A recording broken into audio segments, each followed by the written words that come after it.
saya bersama rekan saya Nur Rahmawati Laili. Saya biasa dipanggil Bu Nur. Saya wali kelas 1 di SD Negeri Kudus 1. Hari ini saya dengan Bu Nur akan melakukan supervisi akademik tahap pra-observasi. Simak video selanjutnya.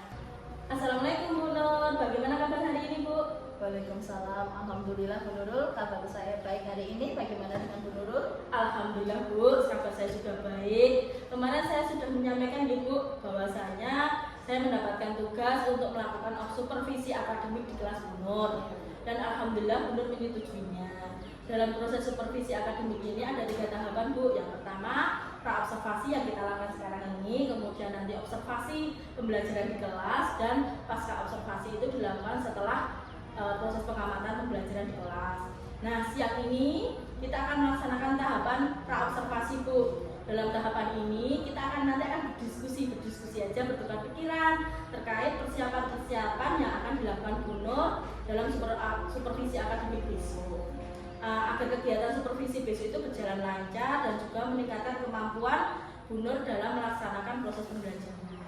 Nah, untuk membuka percakapan hari ini ya Bu ya, kalau boleh saya tahu apa yang diharapkan Bu Nur pada pertemuan kita hari ini?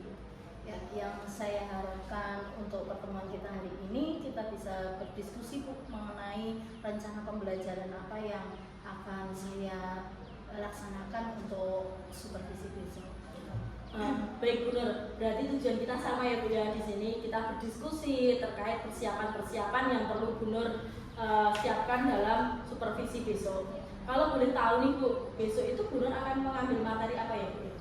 Saya akan mengambil pembelajaran matematika, itu untuk materinya untuk bilangan, penjumlahan bilangan sampai dengan 20. Baik Bu Nur, jadi nanti materinya itu tentang penjumlahan bilangan sampai 20, berarti itu mapelnya matematika nggih. Nah, tentunya Bu, itu ada tujuan pembelajarannya. Nah, kira-kira tujuan pembelajaran yang ingin Ibu capai itu apa Bu? Tujuan pembelajaran yang ingin saya capai Bu, itu yaitu bagaimana peserta didik nanti mampu menganalisis operasi hitung penjumlahan yang bisa dengan tepat. Itu nanti saya akan menggunakan video agar juga tercapai TPA-nya. Kemudian ada juga bagaimana peserta didik dapat mensimulasikan operasi hitung penjumlahan sampai dengan 20 dengan benar. Itu nanti saya akan menggunakan benda konkret Bu yang ada di sekitar kelas aja. Kemudian ada juga anak-anak biar bisa berdiskusi dan bekerja kelompok, itu nanti untuk membuat skema penjumlahan dengan benar. Itu tujuan pembelajaran saya. Ya baik Bu Nur, berarti tadi tujuan pembelajarannya ada 3. Yang pertama tadi melalui video anak-anak nanti dapat menganalisis operasi hitung ya Bu ya, penjumlahan. Kemudian anak-anak juga dapat mensimulasikan operasi hitung melalui benda konkret nanti. Dan yang terakhir, anak-anak dapat membuat skema penjumlahan melalui diskusi kelompok. Gitu nggih. Nah, dari tujuan itu Bu, kira-kira apa area yang ingin Ibu kembangkan? Kalau ke anak kelas 1 saya lebih mengembangkan ke rasa percaya diri siswa dulu. Bagaimana anak-anak itu bisa benar-benar menghitung dengan benda konkret, itu bisa menghitung dengan tepat. Kemudian nanti juga saya minta untuk bergiliran maju ke depan untuk mensimulasikan operasi hitung sampai dengan 20, itu bisa dengan benda konkret atau papan penjumlahan. Nah, kalau boleh tahu nih Bu, strategi atau media apa yang ingin Bu Nur gunakan saat pembelajaran nanti?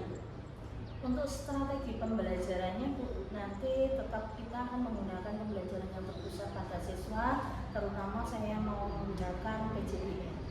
Di situ nanti siswa saya mengamati benda konkret yang sudah saya sediakan, kemudian bergiliran maju ke depan untuk mensimulasikan operasi hitungnya, agar anak-anak memang benar-benar kalau dengan menghitung benda konkret itu kan benar-benar dengan tepat ya. Kemudian dari LKPD-nya nanti saya minta anak-anak untuk membuat proyek menggunakan papan dan penjumlahan benda. Ya. Jadi tadi Bu Nur menggunakan strategi PJBL nih Bu. Jadi itu nanti berbasis proyek, pasti itu akan melibatkan siswa Jadi siswa akan berperan aktif di situ. Bu Nur juga menggunakan media papan penjumlahan. Nanti anak bisa simulasi satu-satu maju dan menggunakan media benda konkret juga. Baik Bu Nur, kira-kira kapan Bu Nur akan melakukan pembelajaran tersebut? Kalau untuk pembelajaran matematikanya pada hari Rabu itu jam pertama bagaimana? Jam pertama itu berarti nanti dimulai jam 7 ya Bu ya? Ya, nanti saya akan ke kelasnya Bu Nur, ke kelas 1 nanti jam 7 pada hari Rabu. Nanti di sana saya akan melihat dan mencatat hal-hal yang penting atau hal-hal yang terjadi selama proses pembelajaran. Nah, nanti setelah itu nanti kita bisa bertemu atau bercakap kembali setelah pembelajaran selesai. Nanti kita bertemu kembali di pasca observasi Bu. Nah tapi nanti di pasca observasi nanti kita bercakap dihadiri oleh pengajar praktik saya, yaitu Bapak Mubiati. Nah Bu, sebelum kita akhiri, kira-kira apa yang Ibu dapatkan dari obrolan kita hari ini? Yang saya dapatkan dari obrolan kita hari ini itu saya merasa lega karena sudah bisa sharing diskusi mengenai pembelajaran yang akan saya laksanakan besok. Semoga ini bisa meningkatkan kemampuan saya dalam melakukan pembelajaran dan anak-anak pun bisa tertarik dan ini bisa menarik untuk siswa-siswa saya. Ya, baik Bu, terima kasih atas waktunya. Kita sudah berbincang-bincang hari ini dengan melonggarkan waktu. Semoga nanti observasi kita, ibu pembelajarannya lancar, sukses. Amin, amin. Kita bertemu lagi di percakapan pasca observasi. Nanti itu dilaksanakan hari Kamis Bu, hari Kamis.